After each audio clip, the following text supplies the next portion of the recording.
Friends, आप सभी लोगों का हमारे यूट्यूब चैनल एग्रीकल्चर ट्रिक्स के अंतर्गत हार्दिक स्वागत करते हैं। जैसा कि आप लोगों को पता है कि एग्रीकल्चर के रिगार्डिंग जितनी भी ट्रिक होती है वो हम आप लोगों को वीडियो के माध्यम से प्रोवाइड करवाते रहते हैं।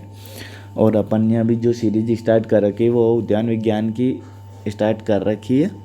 तो आज उसी कड़ी के अंतर्गत अपन आज आगे बात करेंगे कि अपन ने अपने उद्यान विज्ञान का सामान्य परिचय पढ़ लिया, उसकी ब्रांचेस पढ़ ली, बात करें तो बाग लगाने की विधियाँ भी पढ़ ली। अपन बात करें कि जो उद्यान लगाते हैं या बाग लगाते हैं उनकी जो कि फॉर्मल, इनफॉर्मल या फ्री स्टाइल वगैरह जो भी बागों को लगाने की विधियाँ थी या बगीचे लगाने की विधियाँ थी वो भी अपन ने बात कर ली। आज अपन बात करेंगे कि जो प्रतिकूल मौसम होता है वो उनको अफेक्टेड करते हैं, तो क्या क्या चीज़ अफेक्टेड करती है उनकी अपन आज बात करने वाले हैं। तो बात करते हैं प्रतिकूल मौसम। फल वृक्षों की वृद्धि, फलन, गुण, क्योंकि अपन पोमोलॉजी पढ़ रहे हैं तो फल वृक्षों की बात करेंगे। तो फल वृक्षों के अंतर्गत की जो वृद्धि, फलन या गुणवत्ता या मौसम का प्रत्यक्ष प्रभाव पड़ता है। तो फल की अगर फल वृक्ष होंगे उनकी अच्छी वृद्धि होगी तो अच्छे फल प्राप्त होंगे, उसके अच्छे फलन आ रहे हैं या फ्लावरिंग अच्छी होगी तो उससे अच्छे फल आएंगे। अगर उसकी गुणवत्ता अच्छी होगी या फिर मौसम अच्छा होगा तो वो भी उसके ऊपर प्रत्यक्ष या अप्रत्यक्ष रूप से क्या करते हैं, अपने प्रभाव डालते हैं। फल बनने से लेकर पकने तक सभी क्रियाएं मौसम से प्रभावित होती है। और ये भी आपको पता है कि फल बनने से लेकर फ्रूट सेटिंग से लेकर जो हार्वेस्टिंग का टाइम होता है तो वहाँ तक क्या होती है कि कुछ ना कुछ मौसम ही प्रभावित करता रहता है कि आंधी आ गई, पाला पड़ गया, सूखा पड़ गया, तो ये ज़्यादा बारिश हो गई तो हर चीज़ अफेक्टेड करती है इसके अंतर्गत। तो जैसे कि तापमान कम है तो फल पकेंगे नहीं, ज़्यादा है तो क्रैकिंग वगैरह प्रॉब्लम आ जाएगी, तेज़ हवा चल रही है तो फ्रूट सेटिंग हो जाएगी या गिर जाएंगे हवाएं। और बात करें तूफान, ओलावृष्टि, अतिवृष्टि, तो ये सभी चीज़ें क्या करती है कि किसको प्रभावित करती है, अपने लगाए गए प्लांट्स को प्रभावित करती है। बात करते हैं कि पाला किसे बोलते हैं। पाला या तुषार के नाम से जाना जाता है। ये दिसंबर जनवरी में जब वायुमंडल का तापमान 0 डिग्री सेल्सियस से नीचे चला जाता है, यानी कि एकदम चिल्लिंग पॉइंट आ जाता है, तब बर्फ़ की परत धरातल पर जम जाती है। सर्वाधिक प्रभाव चौड़ी पत्ती वाले, कोमल पत्तियों वाले फल वृक्ष जैसे पपीता व केले के अंतर्गत ये प्रभावित करता है। इसके अंतर्गत क्या होता है कि अंदर से जम जाते हैं। बात करें कि इनके बचाव के लिए क्या करनी चाहिए, ये सिंचाई करनी चाहिए ताकि उसे हीटिंग मिलती रहे। और बात करें धुआं करके उसको पाले से बचाया जा सकता है, टाटियाँ बांधकर, जो कि घास फूस की जो दीवारें टाइप में बनाई जाती है वो बांध कर भी इनको बचाव किया जा सकता है। अगर बात करें गंधक के अम्ल का छिड़काव करके, जिंक का छिड़काव करके भी अपन पाले से बचा सकते हैं 0.1% का। बात करें विद्युत हीटर का प्रयोग करके, अगर हीटर लगाएंगे तो भी अपन उसकी जो ठंड हो रही है या उसको जो ज़्यादा पाला पड़ रहा है उसको कम किया जा सकता है। वायुरोधी वृक्ष लगाकर उत्तर पश्चिमी में सेतु, देशी आम व नीम के। अगर बात करें उत्तर से पश्चिमी दिशा के अंतर्गत, उत्तर से पश्चिमी दिशा के में जो अपन वायुरोधी वृक्ष लगाकर भी अपन क्या कर सकते हैं, पाले से बचा सकते हैं। बात करें, ये तो सर्दियों का मौसम हो गया कि जो अपन ने बात की दिसंबर जनवरी के अंतर्गत होने वाला ये हो गया।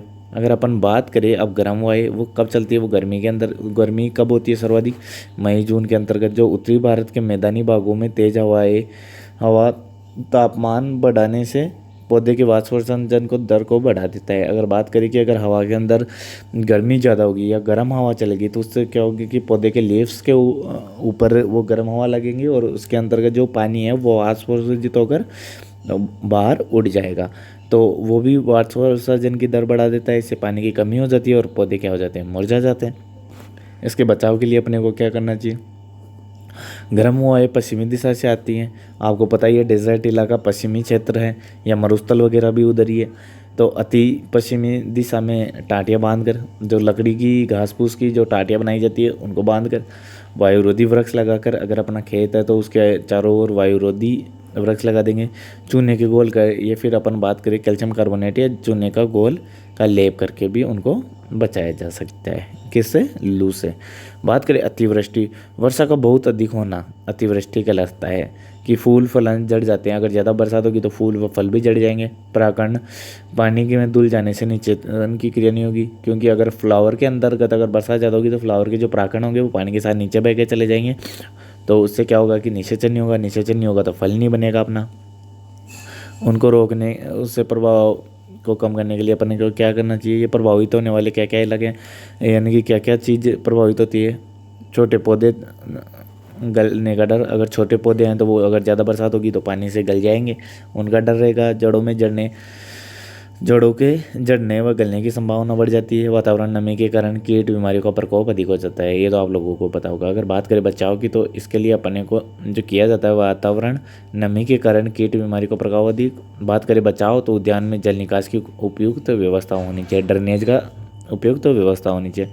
अनावृष्टि की बात करें तो अनावृष्टि क्या है, वर्षा का बहुत कम होना या सूखा पड़ जाना अनावृष्टि कहलाता है। प्रभाव वर्षा व सिंचाई के अभाव से फूल व फल गिरने लगते हैं, जिससे कि अफलन की समस्या पैदा होती है। तो अपन बात करें कि इसकी, तो ये समस्या उत्पन्न हो जाती है। अगर बचाव की बात करें तो उद्यान के नियमित सिंचाई करनी चाहिए, ड्रिप सिंचाई की व्यवस्था करनी चाहिए ताकि रूट को ही डायरेक्ट उसको पानी मिल सके। बगीचे में पलवार मल्चिंग की व्यवस्था करनी चाहिए ताकि वो जितनी भी सोइल अगर मॉइस्चर है तो वातावरण के अंतर्गत उसका पानी का ह्रास ना हो। अगर बात करें आंधी तूफान वगैरह, तो उससे भी क्या है कि आंधी तूफान वगैरह ये भी काफ़ी समस्याएं उत्पन्न करते हैं, जैसे शाखाएं टूट जाती है, फल वगैरह या फूल वगैरह आ रहे हैं वो जड़ जाते हैं। बात करें तो परागण की क्रियाओं में भी सहयोगी कीट गतिविधियों के विपरीत प्रभाव से निषेचित क्रिया प्रभावित होती है। अगर कीट वगैरह भी हवा के माध्यम से वो दूसरी जगह चले जाते हैं तो वो भी काफ़ी निषेचन को भी प्रभावित करते हैं। इसके बचाव के लिए चारों ओर वायुरोधी वृक्ष लगाते हैं, ऊंची दीवारें बनाते हैं। कोमल तने व वृक्ष जैसे पपीता, केला व सारा देना और पौधे की कटाई छटाई करते हैं। तो सारा किस लिए दिया जाता है ये आप लोगों को पता होगा। अगर ज़्यादा तेज़ हवा चलेगी तो गिरने की टेंशन रहेगी। अब बात करते हैं एफलन। कभी कभी क्या होता है कि उद्यान के अंतर्गत अपने फल, वो पेड़ तो लगे हुए हैं लेकिन उनके क्या होते हैं, फल नहीं आते। तो कभी कभी उद्यानों में बहुत कम फल लगना या कभी एक और फल लगना, एक दूसरी और फूल व फल लगने के बाद में झड़ जाना, कभी बिल्कुल फल न लगना आदि स्वाभाविक क्रिया एफलन कहलाती है। और एफलन को प्रभावित करने वाले कारक जो बाह्य कारक भी होते हैं और इंटरनल कारक भी हो सकते हैं। अगर बात करें बाह्य कारक, जो ऐसे कारक जो बाह्य रूप से उनके अंतर्गत इंटरफेयर कर रहे हैं वो बाह्य कारक होते हैं, और इंटरनली कारक जो कि कुछ तत्वों की कमी के कारण ऐसा भी देखा जाता है। मतलब बाह्य कारक जो पर्यावरण, तेज तापमान होगा, अधिक वर्षा होगी, तेज हवाएं आदि के कारण फल फूल जड़ जाते हैं। तो उसके कारण भी क्या होता है, एक बार तो फल आ गए और दूसरी बार जब फल फूल आते हैं तो वो जड़ जाते हैं, तो उसके कारण भी नहीं आता। पाला पड़ने से भी कई बार कोशिकाएं द्रव्य जम जाते हैं और फल जड़ जाते हैं। कीट व्याधियों के प्रकोप से भी काफ़ी फल प्रभावित होते हैं। अधिक पोषक तत्वों की अवशोषण से भी कार्बनिक और नाइट्रोजन का असंतुलन अनुपात का भी एफलन का कारण होता है। ये काफ़ी इंपॉर्टेंट है, ये आप लोगों को याद होना चाहिए। अगर बात करें इंटरनल कारक, जो अंदर के कारक होते हैं वो क्या क्या प्रभावित करते हैं। लिंग वितरण, कुछ फलों में स्वयं निर्मित निष्फलता व्याप्त रहती है क्योंकि इनमें पुष्प एक लिंगी होते हैं, जैसे पपीता, खजूर, भांग और भिन्न काल परिपक्व। बात करें हाइपोगेमी की, जो एक ही पुष्प के नर और मादा जन्नांग जब अलग अलग समय परिपक्व होते हैं तो उनमें परागण की क्रिया नहीं हो पाती है, जैसे अंजीर वगैरह में। तो ये परिपक्व, ये तो डेफिनेशन से पता चल रहा है। अगर बात करें विषम वर्तिकाग्र, तो हेस्ट्रो स्टाइल होती है। कुछ वृक्षों में वर्तिकाग्र पुंकेसर से छोटे व कुछ बड़े होते हैं, इनमें उनमें परागण की क्रिया नहीं हो पाती है। अनिश्चितता, कुछ फल वृक्षों में स्वयं अनिश्चितता व्याप्त होती है, फल नहीं बन पाते हैं। वह लीची, बादाम व चेरी के अंतर्गत होता है। कभी कभी तेज हवाओं के साथ अधिक तापमान होने के कारण भी पुष्पों में वर्तिकाग्र व पुंकेसरों में व्याप्त चिपचिपे पदार्थ सूख जाते हैं, जिससे परागण नहीं हो पाता है। ये भी एक काफ़ी इंपॉर्टेंट फैक्टर है। कार्बोहाइड्रेट असंतुलन के कारण भी फल नहीं बनते हैं, ये भी काफ़ी इंपॉर्टेंट फैक्टर है। फलन को रोकथाम के लिए अपन क्या क्या उपाय करेंगे, तो फलन के रोकथाम के लिए अपन धुआं लगाना, वृक्षों के अगेती फसलों लेने के लिए धुआं लगाए जाते हैं जिससे कि फूल शीघ्र लग जाते हैं। यह क्रिया फिलीपींस में काफ़ी प्रचलित है, यह आप लोगों को पता होना चाहिए। खांच बनाना या नोचिंग करना, कभी कभी पतझड़ वाले वृक्षों में खांच बनाने से शाखाएं पर स्थित सुषुप्त कलिकाएं उत्तेजित हो जाती है और नई फलदार शाखाएं विकसित हो जाती है, जैसे कि पुणे में अंजीर के लिए अपनाई जाती है।